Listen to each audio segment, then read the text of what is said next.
Hi hello everyone, আমি তোমাদের সেই পুরনো তুলি দিদিভাই বলছিলাম, তুলি হাউস ওয়াইফ থেকে। তো বন্ধুরা, কেমন আছো? আশা করি তোমরা সকলেই খুব ভালো আছো।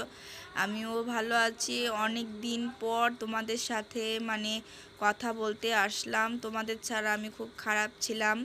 তো এখন থেকে ভাবলাম সব কিছুই তোমাদের সাথে শেয়ার করব একটু একটু করে। আর ভালো লাগছে না, বাড়িতে বোরিং টাইপ কাটছে, তাই ভাবলাম যে তোমাদের সাথে কথা বললে হয়তো আমার একটু ভালো লাগবে। আর এইখানে দেখো তোমাদের দাদা, আর এই দেখো আমার মেয়েটা কত বড় হয়ে গিয়েছে। আর আজকে যাচ্ছি, আমার হচ্ছে একটু হসপিটালে যাচ্ছি। আমার এক মামি শাশুড়ির হচ্ছে বাচ্চা হয়েছে।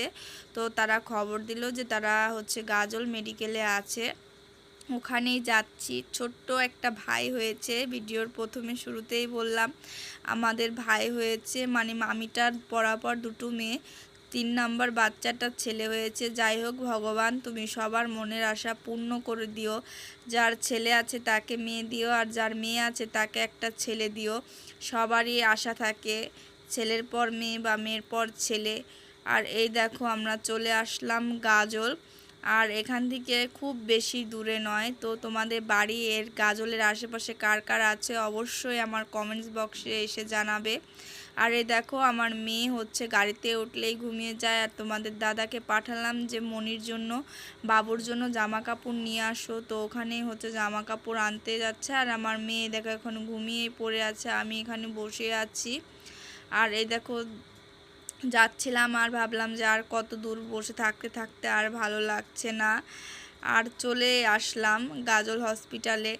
তো তোমরা কে কে এর আশেপাশে থাকো অবশ্যই আমার কমেন্টস বক্সে এসে জানাবে।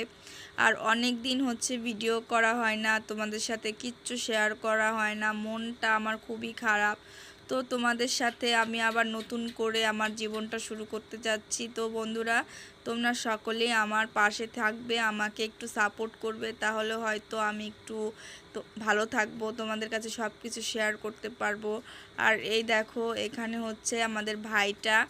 আর দেখো, তো বন্ধুরা এই পর্যন্তই আজকের ভিডিও, পরে আবার কথা হবে।